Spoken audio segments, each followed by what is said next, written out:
আমার প্রিয় ও স্নেহের 2024 সালের নতুন বছরের সপ্তম শ্রেণীর ছাত্রছাত্রী বন্ধুরা, আশা করি তোমার সবাই ভালো আছো। আজ আমরা যে বিষয়টি নিয়ে আলোচনা করব, সপ্তম শ্রেণীর ফার্স্ট সামেটিভ অর্থাৎ প্রথম পর্যায়ক্রমিক মূল্যায়নের ইতিহাসের সিলেবাস, প্রশ্ন কাঠামো এবং নমুনা প্রশ্নপত্র নিয়ে। প্রথমে তোমরা সিলেবাসটা দেখে নাও, কী বিষয় তোমাদের ফার্স্ট সামেটিভ অর্থাৎ প্রথম পর্যায়ক্রমিক মূল্যায়নে থাকবে। তোমাদের প্রথম পর্যায়ক্রমিক মূল্যায়নের ক্ষেত্রে ফুল মার্কস থাকবে 15, আর সময় তোমার থাকবে 30 মিনিট। তোমায় থাকবে ভারতের রাজনৈতিক ইতিহাসের কয়েকটি ধারা, আর থাকবে ভারতের সমাজ, অর্থনীতি ও সংস্কৃতির কয়েকটি ধারা। তোমাদের প্রথম অধ্যায় থেকে কোনো রকম প্রশ্ন কিন্তু পরীক্ষাতে থাকবে না, সেহেতু দ্বিতীয় অধ্যায়, তৃতীয় অধ্যায় থেকে তোমাদের কিন্তু ফার্স্ট সামেটিভ অর্থাৎ প্রথম পর্যায়ক্রমিক মূল্যায়নের প্রশ্নপত্র হবে। ভালো করে তোমরা প্রশ্ন কাঠামোটাও দেখে নাও। এবার আমরা নমুনা প্রশ্নপত্রটা দেখে নেব। দেখো, সরাসরি শুনে কিন্তু আমরা সপ্তম শ্রেণীর ফার্স্ট সামেটিভ অর্থাৎ প্রথম পর্যায়ক্রমিক মূল্যায়নের ইতিহাসের কোশ্চেনটা দেখতে পাচ্ছ। ফুল মার্কস তোমাদের রয়েছে 15, আর সময় তোমাদের রয়েছে 30 মিনিট। এটাকে রয়েছে সঠিক উত্তরটি বেছে নাও, যে কোনো তিনটি। প্রতিটি প্রশ্নের মান 1 করে 1 × 3 = 3। প্রথম, বঙ্গ নামটির প্রথম উল্লেখ পাওয়া যায় অর্থশাস্ত্রে ঐতিরেয় আরণ্যকে, আইনি আকবরীতে, মহাভারতে। ঐতিরেয় আরণ্যকে। পরের প্রশ্ন, অর্থশাস্ত্র গ্রন্থটি রচনা করেন কালিদাস, আবুল ফজল, কৌটিল্য না বাণভট্ট? কৌটিল্য। প্রশ্ন, খালিফা শব্দের অর্থ প্রতিনিধি, সামন্ত, কর্মচারী না শাসক? প্রতিনিধি। প্রশ্ন, গীতগোবিন্দম কাব্যের রচয়িতা ছিলেন ধৈ, গোবর্ধন, শরণ না জয়দেব? জয়দেব। প্রশ্ন, পাল ও সেনযুগে জিনিস কেনাবেচার প্রধান মাধ্যম ছিল স্বর্ণমুদ্রা, কড়ি, রৌপ্যমুদ্রা না তাম্রমুদ্রা? কড়ি। 2 থেকে রয়েছে নিচের প্রশ্নগুলোর উত্তর লেখো। 4 থেকে 5টি শব্দ বা একটি বাক্যের মধ্যে প্রশ্নের মান 1 করে 1 × 2 = 2। প্রথম, কত খ্রিস্টাব্দে বাংলাদেশ স্বাধীনতা লাভ করে?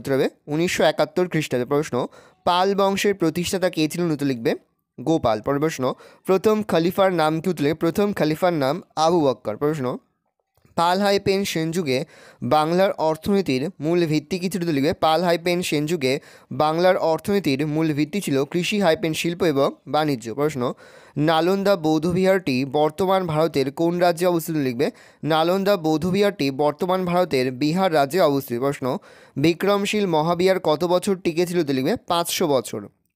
3 দাগে রয়েছে নিচে যে কোনো একটি প্রশ্নের উত্তর লেখো। 2 থেকে 3টি বাক্যের মধ্যে প্রশ্নের মান 1 করে 1 × 2 = 2। প্রথম, বর্তমানে বাংলার কোন অঞ্চল গৌড় নামে পরিচিত? তার সঙ্গে হচ্ছে গৌড়ের রাজধানী কোথায়? উত্তর লিখবে প্রাচীন এবং মধ্যযুগের বাংলায় গৌড় ছিল গুরুত্বপূর্ণ অঞ্চল। খ্রিস্টীয় 6শ শতকে বরাহমিহিরের রচনা অনুযায়ী মুর্শিদাবাদ, বীরভূম এবং বর্ধমান জেলার পশ্চিম ভাগ নিয়ে তৈরি হয়েছিল গৌড়। ভাগীরথীর পশ্চিম পারে বর্তমান মুর্শিদাবাদ জেলায় ছিল প্রাচীনকালের গৌড়। গৌড়ের রাজধানী ছিল কর্ণসুবর্ণ। প্রশ্ন, কে কখন গঙ্গাইকোণ্ড চোল উপাধি গ্রহণ করেন? লিখবে প্রথম রাজেন্দ্র চোল গঙ্গাইকোণ্ড চোল উপাধি গ্রহণ করেন। তিনি বাংলার পাল বংশের বিরুদ্ধে এক অভিযান চালান। এই অভিযানে গঙ্গা নদীর তীরে পাল রাজাকে হারিয়ে গঙ্গাইকোণ্ড চোল উপাধি গ্রহণ করেন। প্রশ্ন, কৈবর্ত বিদ্রোহ কবে এবং কার বিরুদ্ধে হয়েছিল? লিখবে আনুমানিক 1070 থেকে 71 খ্রিস্টাব্দে কৈবর্ত বিদ্রোহ হয়েছিল। পাল রাজাদের দুর্বলতার সুযোগে দ্বিতীয় মহিপালের শাসনকালে কৈবর্ত নেতা দিব্যক বিদ্রোহ করেন। এই বিদ্রোহের আরও 2 জন নেতা ছিলেন রুদক এবং ভীম। সামন্ততন্ত্র বলতে কী বোঝায়? উত্তর লিখবে মধ্যযুগের ভারতীয় সমাজে এক বিশেষ গোষ্ঠীর রাজকর্মচারীদের ক্ষমতা বৃদ্ধি পায়। অনেক সময় তাদের নগদ বেতন না দিয়ে জমি দেয়া হতো। সেই জমির রাজস্ব ছিল ওই কর্মচারীদের আয়। এছাড়া তারা গ্রামের শাসন এবং বিচার কার্যের দেখাশোনাও করত। রাজা গোষ্ঠীর শাসক এবং জনগণকে নিয়ে এর ফলে একটি স্তরভেদ তৈরি হয়েছিল সমাজে। এই ধরনের গড়ে ওঠা ব্যবস্থাই সামন্ততন্ত্র নামে পরিচিত। পরের প্রশ্ন, ব্রহ্মদেয় ব্যবস্থা বলতে কী বোঝায়? উত্তর লিখবে দক্ষিণ ভারতে মূলত চোল শাসনকালে কৃষিজমির পরিমাণ বাড়ানোর জন্য ব্রাহ্মণদের অনেক সময় জমি দান করা হতো। তারা অনাবাদি জমি এবং জঙ্গল পরিষ্কার করে বসতি তৈরি করতেন। ব্রাহ্মণদের কিছু জমি দেয়া হতো যার কর নেওয়া হতো না। এটা জমি হবে। জমিদানের ব্যবস্থাকে ব্রহ্মদেয় ব্যবস্থা বলা হতো। 4 জায়গায় রয়েছে নিচে যে কোনো একটি প্রশ্নের উত্তর লেখো। 4 থেকে 5টি বাক্যের মধ্যে প্রশ্নের মান রয়েছে 3। প্রথম, গৌড়তন্ত্র বলতে কী বোঝায়? উত্তর লিখবে গৌড়রাজ শশাঙ্কের রাজত্বকালে গৌড়ে যে শাসন ব্যবস্থা গড়ে উঠেছিল তাকে বলা হয় গৌড়তন্ত্র। কেন্দ্রীয় শাসন ব্যবস্থা।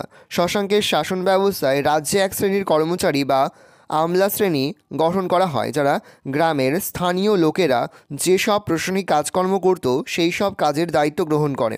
ফলে গৌড় রাজ্যে এক নতুন ধরনের শাসন ব্যবস্থা গড়ে উঠেছিল, যেখানে কেন্দ্র থেকে সমগ্র রাজ্যের গ্রামান্তর পর্যন্ত প্রশাসন কেন্দ্রীয় সরকারের দ্বারা নিয়ন্ত্রিত হতো। পরে হচ্ছে মৎস্যন্যায় কী, পয়েন্ট করে ভূমিকা।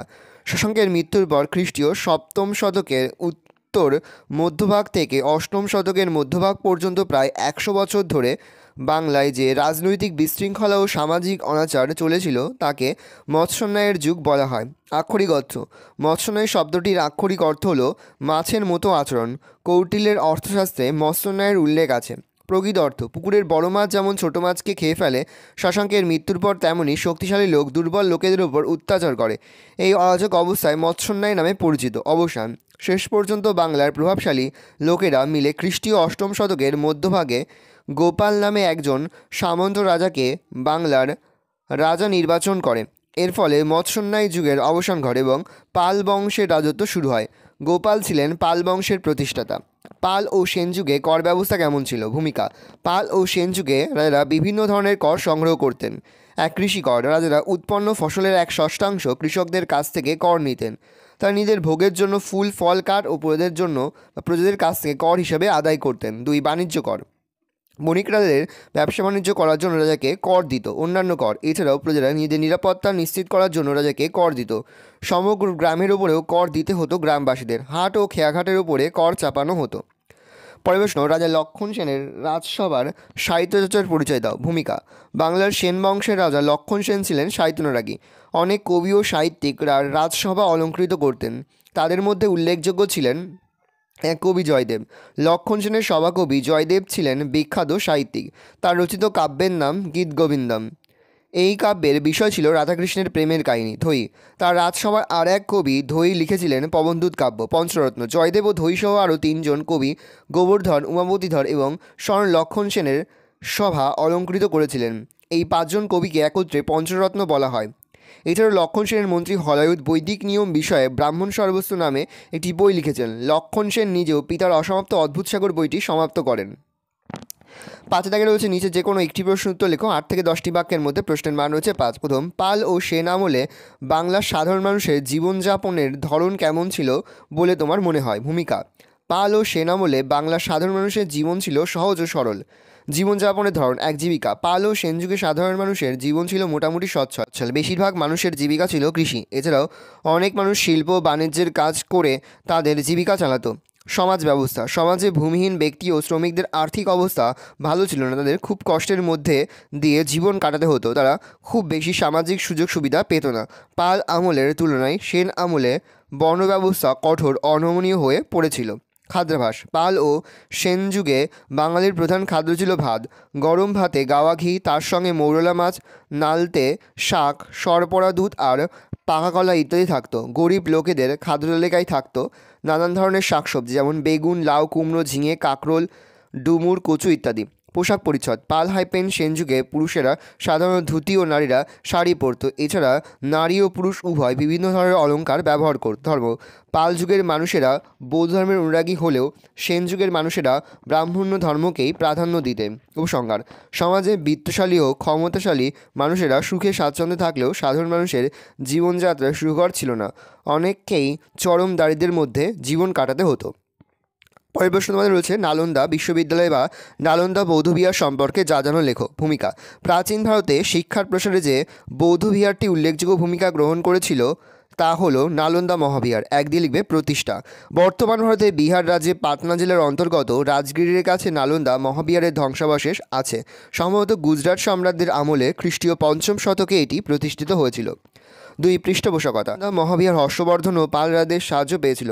স্থানীয় রাজা এবং জমির মালিকরা ছাড়াও সুদূর সুমাত্রা দ্বীপের শাসকও এই মহাবিহারের জন্য সম্পদ দান করেছেন। 3, প্রবেশিকা পরীক্ষা: নালন্দা মহাবিহারে ভর্তি হওয়ার আগে শিক্ষার্থীদের কঠিন প্রবেশিকা পরীক্ষায় উত্তীর্ণ হতে হতো। ছাত্র শিক্ষক: নালন্দা মহাবিহারে ছাত্রদের নিখরচায় খাবার, জামা কাপড়, শয্যাদ্রব্য এবং ওষুধপত্র দেওয়া হতো। নালন্দার সমৃদ্ধির যুগে 10,000 জন আবাসিক ভিক্ষুক এখানে থাকতো। তার মধ্যে 500 জন ছিল শিক্ষক এবং 8,500 জন ছিল ছাত্র। বিদেশি শিক্ষার্থী: সুদূর তিব্বত, চীন, কোরিয়া এবং মঙ্গোলিয়া থেকে ছাত্ররা এই মহাবিহারে পড়তে আসতো।